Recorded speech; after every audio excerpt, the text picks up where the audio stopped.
Hello, everyone, again. Back. Long day, but here ready to finish off the last of the heart discussions. Yeah. So I hope everything has been making sense. It is not necessarily the most intuitive chapter. A lot of things to analyze, a lot of things to learn, to integrate, to layer upon each other. So let me go back here to the last slide on the last lecture that I did. So again, important, just crucial that you be able to put all of this knowledge in your brain and being able to kind of understand timing, understand when this is happening here, it's having an impact over here as well. So all of these things are within the heart, and yes, the heart is these different chambers and different valves, but again, everything must synchronize properly. Everything must work as this syncytial sort of team. And again, it's if this doesn't work, your life is not going to be pleasant per se, right? So putting everything together. We're going to address this part now, where we look at this idea of stroke volume, the idea of in diastolic volume, in systolic volume. So that's going to be our next discussion. So we begin this lecture with the idea of cardiac output. I'll let you kind of analyze that a little bit. Cardiac output. So what kind of pops into your brain at that point, right? Cardiac, the heart. Output, well, how much fluid is being pumped out, right? So this is not carbon monoxide, right? This is cardiac output, CO. The volume of blood pumped by each ventricle in 1 minute. So this is going to be a calculation that we do that enables a doctor to very quickly see how effective that pump is, how effective that heart as a pump is being. So the volume, so the quantity of liquid, quantity of blood pumped out by each ventricle in 1 minute. So why 1 minute? It's standard. It's just a quick time that we can analyze, and we can then extrapolate to longer periods if necessary. But the idea of cardiac output, the calculation, right, the equation here, cardiac output equals heart rate times stroke volume. So it's the multiplication of two important concepts, right? The heart rate, I think, is intuitive. So if we think logically, the more times the heart beats, possibly the more blood that is going to pump out in that 1 minute. Right? That can be a little bit misleading, but it works. But again, we got to get into a little bit of detail with that. Stroke volume, right? Stroke volume is the volume of blood pumped out by a ventricle with each beat.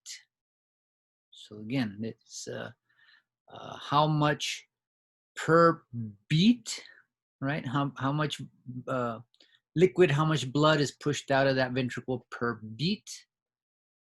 How many beats did that heart generate in 1 minute?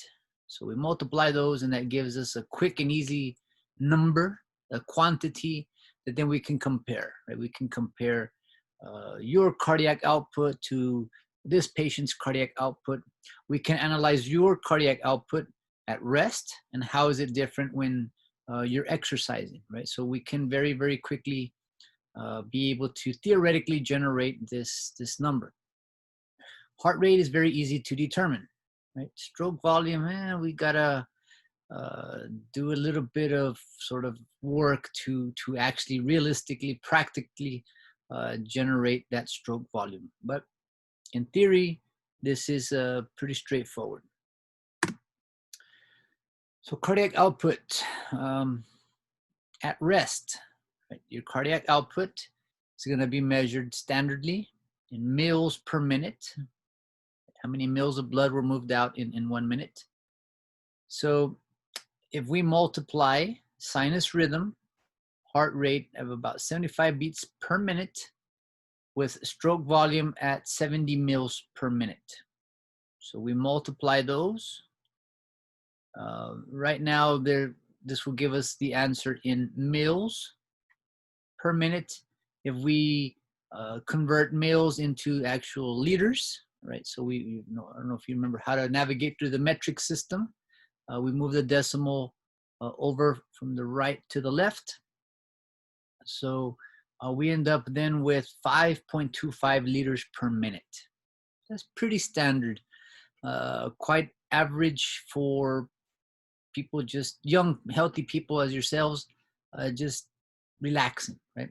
And if we analyze what that means, if you remember from the blood discussion, we have about 5 liters of blood in our entire body. So at a resting cardiac output, that's telling us that basically our entire blood volume has moved through that heart, right? So the heart pushing out about 5 liters of blood per minute. So imagine that. If you extrapolate the time, yeah. So how much work does the heart do in 1 minute? How much work does it do in 1 hour, in 1 day? Like it's incredible. This pump is always pumping, always pushing out blood. Now, let's say that, man, we gotta run. We gotta, the dog is chasing us, or the cops are chasing us. We gotta run fast, right? We gotta escape danger. So we're in a race or something like that. So maximal CO, maximal cardiac output, is about 4 to 5 times resting CO. So what that means, how much more can you push the heart? How much more work can that heart do? How much more blood can the heart pump? So if resting, let's say, is around 5, so we're looking at about 20 to 25 liters of blood moving through that heart per 1 minute when we're exerting ourselves, at maximal levels. If we're talking about like super trained athletes that have really worked hard to optimize their max, push their max to that upper limit, we're looking at about 35 liters per minute, right? So again, think of how much oxygen then is going to be moving to those muscles, how much nutrition, how much waste we're clearing out of those muscles. So again, this takes a tremendous amount of effort to get to that really highly trained state. If you're pushing out 35 liters per minute, man, you're up at that, almost elite level of conditioning, right? Very impressive there. Cardiac reserve, we say, well, is the difference, right? It's the difference between what you're normally at rest to what you're at maximal. So again, that changes depending on your training, depending on your age, depending on genetics. There's a lot of factors that can affect that. But I hope this concept kind of makes sense. It's just a quick and easy calculation that you can do to estimate how much work that heart is doing. On the homework, you will be asked to do these types of calculations. In a real life situation, you would have to, do a pulse reading, get a heart rate. And these types of homework problems, or like the exam, I have to provide you with the stroke volume or a way to calculate the stroke volume. So just be conscious of the units. Are we in mils or are we in liters, right?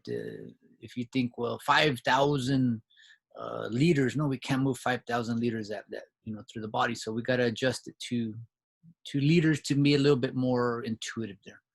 So let's analyze the idea of stroke volume. So stroke volume is going to be defined as, or stroke volume is calculated by subtracting the in-systolic volume from the in-diastolic volume. So let me back up a little bit here. So this picture down here, stroke volume is the difference. We subtract in systolic volume from in diastolic volume, and that difference is our stroke volume. So there's a couple of factors that can affect stroke volume, right? Those factors are preload, contractility, and afterload.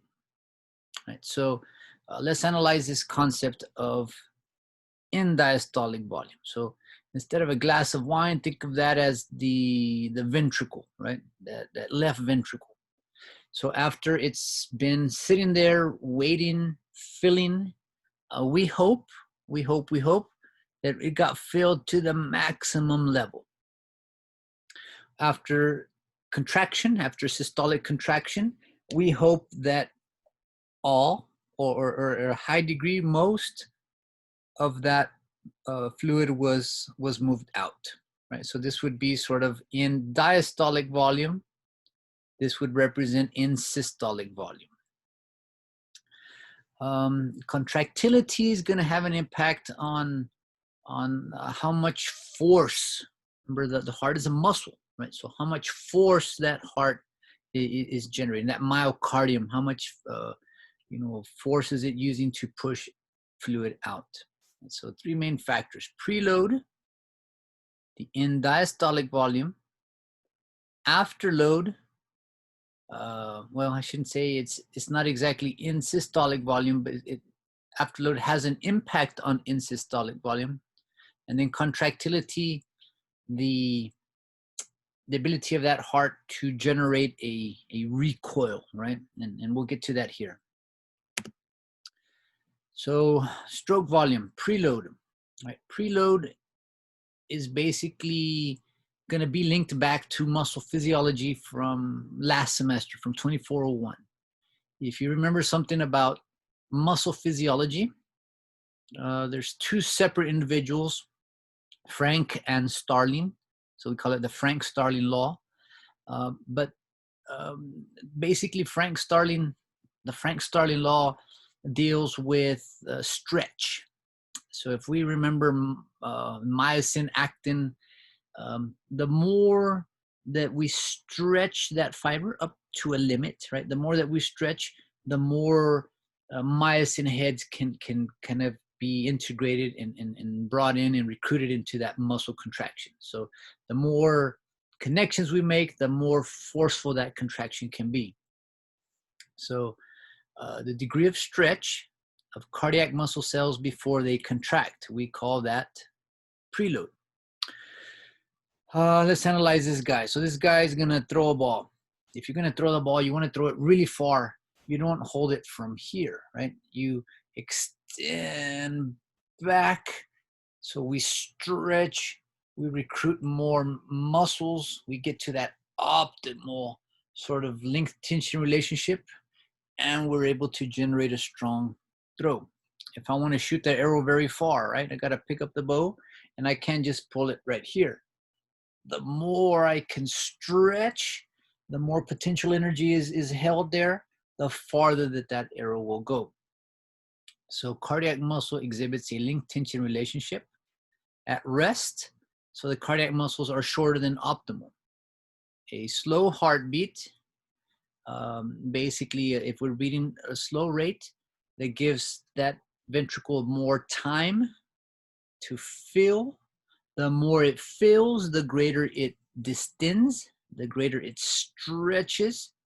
And if you know something about smooth muscle, right, the greater smooth muscle is stretched, the more forceful the contraction, right? Visceral, smooth muscle. Think of like the stomach. Oh, you ate a huge meal. Your stomach is distended. Well, it's stretched, so it's going to contract more forcefully. A woman during labor, right? Let's say she's almost ready to give birth, so that the visceral muscle, smooth muscle of the uterine wall is stretched. So it's stretched to a great degree. It's going to contract very, very forcefully. Same thing with the heart.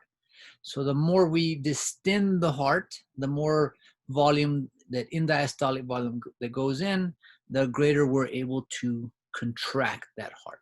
And that's what we call preload, the degree of stretch within that ventricular chamber there. So we'll get into exercise in a bit here, but again, the idea, the slower the rate, the more time we have to fill, the more we fill. The ventricle is not like a glass. It's not something static. It's a muscle, and it is capable of stretching. And sort of at the microscopic level, the greater the stretch, the more cardiac cells that are stretched, those little sarcomeres stretch, the more myosin and actin connections we have, the greater that contraction will be. So coming back here to contractility. So what are some things that can affect the actual contraction force, right? And I don't know if maybe you're in sports, maybe not even having to do with sports, but maybe some days you just wake up in a good mood. Hey, things are going good. I feel pretty good. Another day you didn't do anything different, but you just wake up kind of a little bit dragging, a little bit tired. So in sports, if you played sports, some days they were, man, it was going well, right? You were making the shots, yeah. Another day, man, you couldn't make one shot, right? So some days are just going to be better than others, right? The heart goes through similar type of situations depending on your diet, depending on medication, depending on hormones, that kind of stuff. So we say contractility. Contractility is the contractile strength at a given muscle length independent of muscle stretch and in diastolic volume. So it doesn't matter how stretched or how not stretched. We're not looking at stretch. Independent of that, just at that moment, at that day, how forceful can that singular cardiac cell contract, right? There's going to be some what we call inotropic agents. So inotropic agents are things that have an impact on contractility. Positive inotropic agents will increase contractility. They make the cell a little bit more eager to contract, a little bit more able to contract, independent of stretch, right? So we know calcium initiates a lot of muscle contraction. So if we have a lot of calcium in the system, we can expect a stronger contraction. If we have thyroxine, so let's say somebody has maybe elevated thyroid hormones, glucagon, epinephrine, so that fight or flight response kind of going in there. So those muscles are a little bit more, just more energetic, a little bit more jazzed up, ready to contract forcefully. If we look at things that are negative inotropic, they will decrease contractility. So this can be generated by medication, right? Calcium channel blockers, again, the opposite. So if we have a lot of calcium, that's going to increase contractility. If we have fewer of the calcium ions there, then we decrease the contractility effect. Increased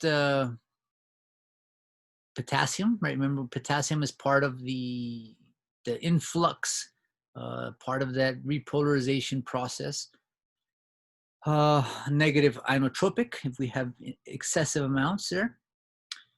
Acidosis, right? Let's say we went to the gym and man, we worked hard. We have a lot of lactic acid in the system. Well, the heart can metabolize lactic acid. The cardiac cells can metabolize lactic acid, lactate itself.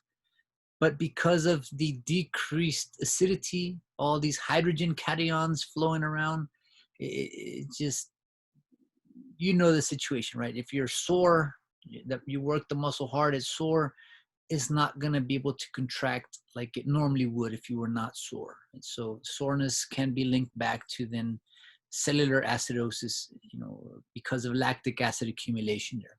So Things that can affect contractility. Again, these might be something short-term. Caffeine could be a factor. It may be something a little bit more chronic, but typically it's going to fluctuate throughout the day, throughout the week, that kind of stuff, throughout the hour, maybe the minutes, that kind of stuff. Oh, I'm not going to get into that right now. Let's see. Just showing you the inotropic mechanism of having the impact. So norepinephrine having an impact on calcium in enhanced actin-myosin. So again, this would be a positive inotropic situation.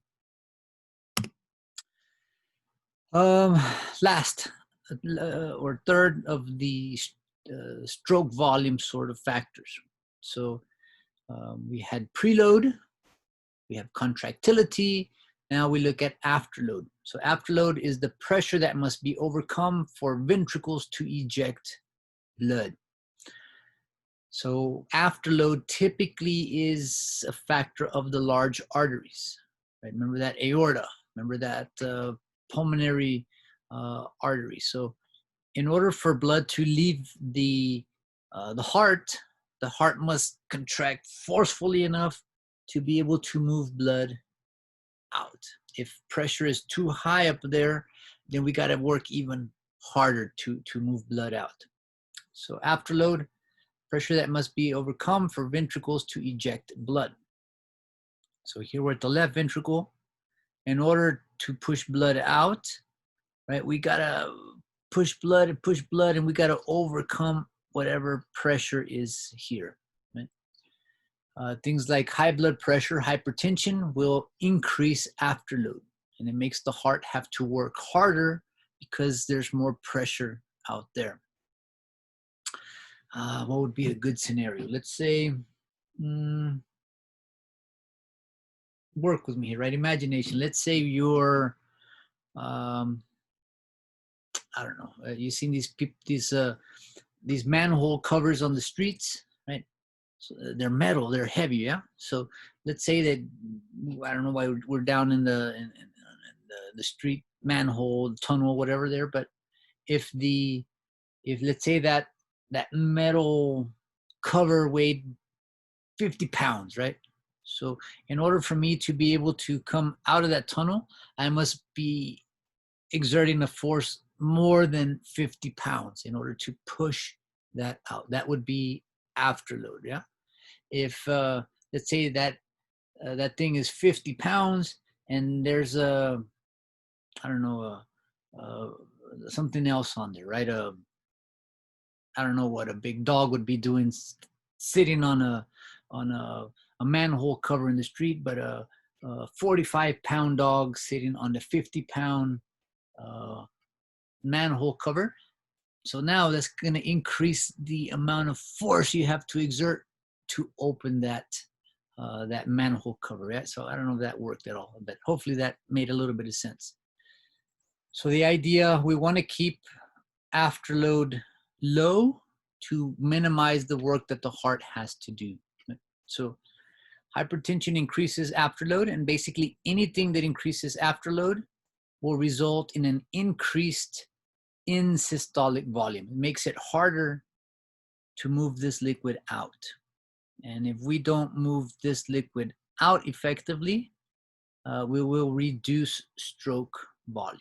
Think of that wine glass. If we're not able to move all the liquid out, we have a lot of liquid still left in there. That's telling us we were not able to push that blood out. So I'm gonna reduce the amount of stroke volume. So we've been looking at stroke volume. That's sort of half of the equation. We look now at heart rate. So what are some things that will have an impact on heart rate? And we call these not inotropic, we call these chronotropic. Chrono is like the Greek word for time. So what are some things that will increase heart rate? Positive chronotropic.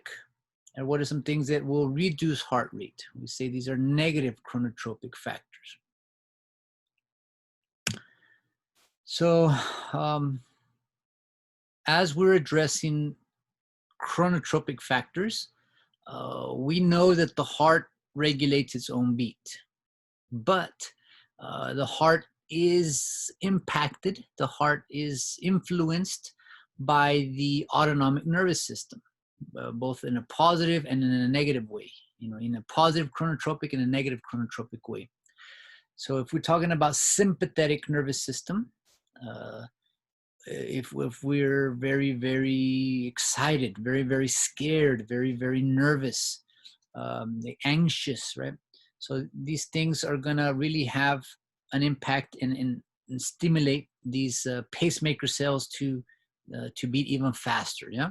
So because of emotional stressors, physical stressors, sympathetic innervation, these can generate a positive chronotropic factor. On the opposite side, right? I don't know if any of y'all do yoga, meditation, that kind of stuff. So if you can shift the nervous, anxious energy into the parasympathetic, sort of resting type of dominance, that will basically reduce your heart rate. This would put you in a calmer state. This would be a negative chronotropic situation. So the heart at rest exhibits vagal tone, right? For you A students from last semester, what does that mean, vagal tone? Do you remember what nerve is going to be really, really integrated into the parasympathetic system? Yeah, hopefully you remember that stuff. So when we look at these nerves, right, the sympathetic, parasympathetic, we know they're going to have an impact on heart rate because of their location, right, where they're going to inhibit, where they're going to accelerate these connections.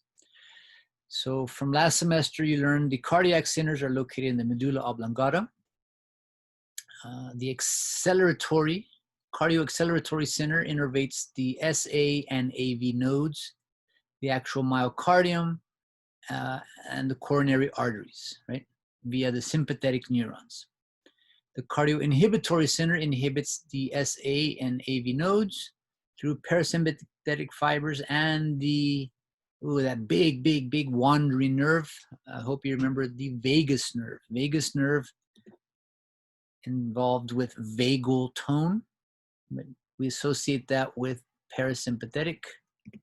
So vagus with parasympathetic. The sympathetic neurons obviously are part of the sympathetic system there. So let's look now at this blue coloration, blue, gray, purple, whatever color that is. So the vagus, the parasympathetic, will leave the cardioinhibitory center and have an impact on the SA node and on the AV node, right? So it kind of put the brakes. No, slow down, you know, slow the beat down. Right? So those are the vagus parasympathetic inhibition. If we look here in the sympathetic fibers in green, right? So we see this sort of transmission through these interneurons that will come in here and have an impact on multiple areas, right? We're stimulating the SA node, we're stimulating the AV node, we're stimulating the bundle branches, Purkinje fibers. We're stimulating a lot of parts of the actual myocardium and the conduction system as well. So multiple ways to speed up heart, fewer ways to slow down the heart rate. But again, don't misinterpret this. The heart will try always to take control of its own beat. But again, it can be influenced by all these other innervations, these hormones, these different types of inotropic and chronotropic factors as well. Brain bridge, I'll get to this a little bit in another chapter. We'll come back to this. Reflexes. It's more part of actually last semester stuff, but linked back to sympathetic system, reflexes. So here I find a kind of a busy flow chart, but I think it's a good way to really put all this knowledge into kind of one slide here, right? A lot of stuff going on. The key concept, don't lose track of what we're trying to address here. The key concept being cardiac output. Right? So how do we calculate cardiac output? We said it was stroke volume times heart rate. So what are some things that can have an impact on cardiac output? Well, anything that has an impact on heart rate is going to affect cardiac output. Well, what has an effect on heart rate? The parasympathetic activity. Sympathetic activity, what has an impact on sympathetic activity? Well, exercise, fight, fright, flight, anxiety, all this stuff has an impact on sympathetic. If we increase sympathetic stimulation, that has an impact on contractility, epinephrine, right? And if we increase contractility, that's going to make our end-systolic volume decrease, right? Which is a good thing, right? So, which will have then an increasing effect on stroke volume. What are some other things that can affect contractility? Again, hormones, calcium, that kind of stuff.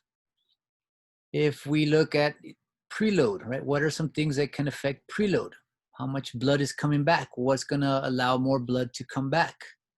If we have a slower heart rate, we have more time for ventricular filling. If we train regularly, right? So this is one of the benefits of sort of endurance training, cardiovascular training. We can make that myocardium a little bit more efficient, right? And we're going to get into that a little bit here. Excuse me, but a lot of things are going on here. But again, that key concept of cardiac output. So I don't want to reiterate a lot of the stuff, just trying to summarize some of these contractility sort of inotropic factors. Other factors that we really haven't talked about can have an impact on heart rate. So I don't know if you've ever heard of a baby's heart, right? You've heard of when they do the sonograms and you hear a baby's heart, it's very, very fast, right? So heart rate tends to slow from when we're babies to when we're born. And if you were to analyze a very elderly person's heart rate, their heart rate tends to slow down as well. So there is a difference, a slight difference in average on males versus females, right? There's a different effect that testosterone would have compared to the estrogen, different feminine hormones, masculine hormones. So they can have an impact on heart rate. The overall size of the heart can have an effect on heart rate. Training, what type or if there is training, aerobic, endurance type training, and body temperature. So if we're in normal body temperature, our heart rate is going to be slower than if we have a fever, right? So all these things can have an impact on heart rate itself. All right, so almost done, right? We covered a lot of stuff. Now let's get into those imbalances. So we know that we're supposed to be at around sinus rhythm, around 70 beats per minute. But what if in a resting aspect, just sort of resting, what if we're chronically beating at or in excess of 100 beats per minute? So if the heart rate is faster than 100 beats per minute, we say that we are in a state of tachycardia, like fast heart rate, tachycardia.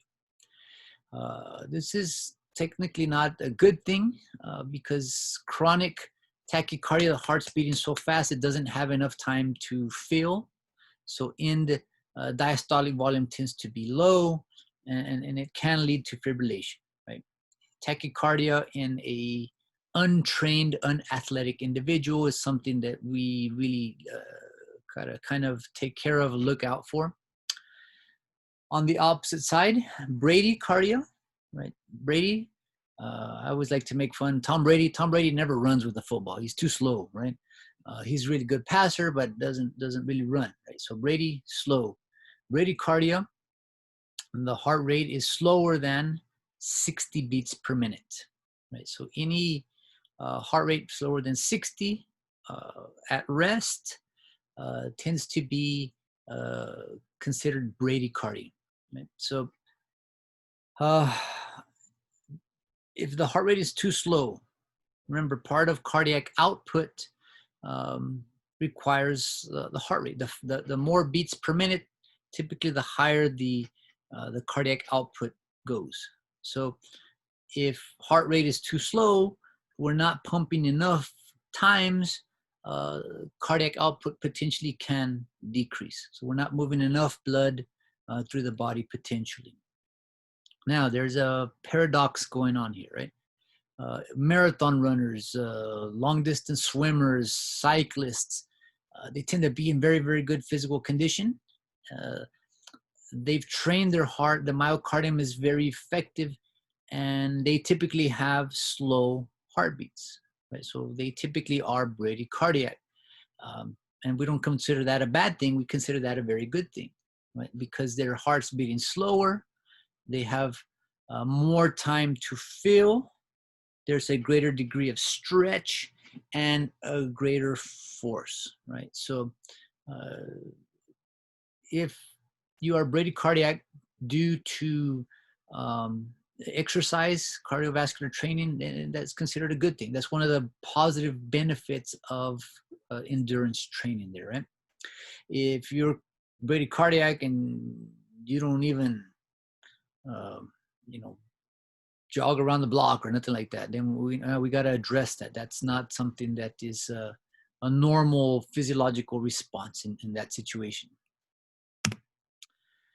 All right, so another imbalance, another homeostatic imbalance, congestive heart failure, right? So in this situation, can be due to a lot of things. So this is a chronic condition where cardiac output is so low that blood circulation is inadequate to meet tissue needs. So our cardiac output is not high enough. We're not moving blood through the system, and basically this condition is a medical emergency for sure. So what can cause this, right? Coronary atherosclerosis, so the blockage of those major coronary arteries. Persistent high blood pressure, hypertension, putting too much weight, like the man cover analogy, putting too much force, too much pressure, making it difficult for blood to be moved out of that heart. Myocardial infarctions, right? Infarcts, the little blocked arteries, dead necrotic cells of the heart that are not contractile anymore. Dilated cardiomyopathy, so some trauma, some damage, some illness, some disease of the actual myocardium, a weakened muscle, that kind of stuff. So all of these potentially could be avoided, right? So we know if we eat diets high in fats, cholesterol, we have a risk of clogging arteries. If we have too much stress, too much sodium in the diet, it can increase to high blood pressure. If again, if we take care of our arteries, we're at less risk for developing infarctions. Myopathy, well, again, it potentially some of this can be genetic, but in most cases, it's due to some other factor that can be linked to these as well. What else? Last thing here, last slide here, right? So seems like the goal is to live a long life, but we hope it's a long, healthy life, right? There's some things that we basically have no control over. So if you live to be 80, 90, 100 years old, these are some things you can look forward to, right? So the valve flaps start to become very inefficient. There's sclerosis of these flaps. The valve flaps start to thicken. We have a decline in cardiac reserve, fibrosis of cardiac muscle, clotting of arteries, atherosclerosis. So it doesn't sound very fun, but again, I guess it beats the other option. So with that, right, finally, we have completed now the discussion on the heart. So now you should have all the lectures that you would need in order to complete the homework, to complete the take-home exam. Right? There is one issue, I think number 27, somebody emailed me, there was an issue on number 27. I guess that picture didn't, or it was a picture with matching. I guess that one didn't come out. That's fine. Just leave it blank. I'll address that in an announcement later. But with that, again, it's been a long day, a good day, long day. I'll bid you a very good night. And if you have any questions, don't hesitate to send me an email or communicate. And again, y'all have a great night, and I'll be seeing you on here next time.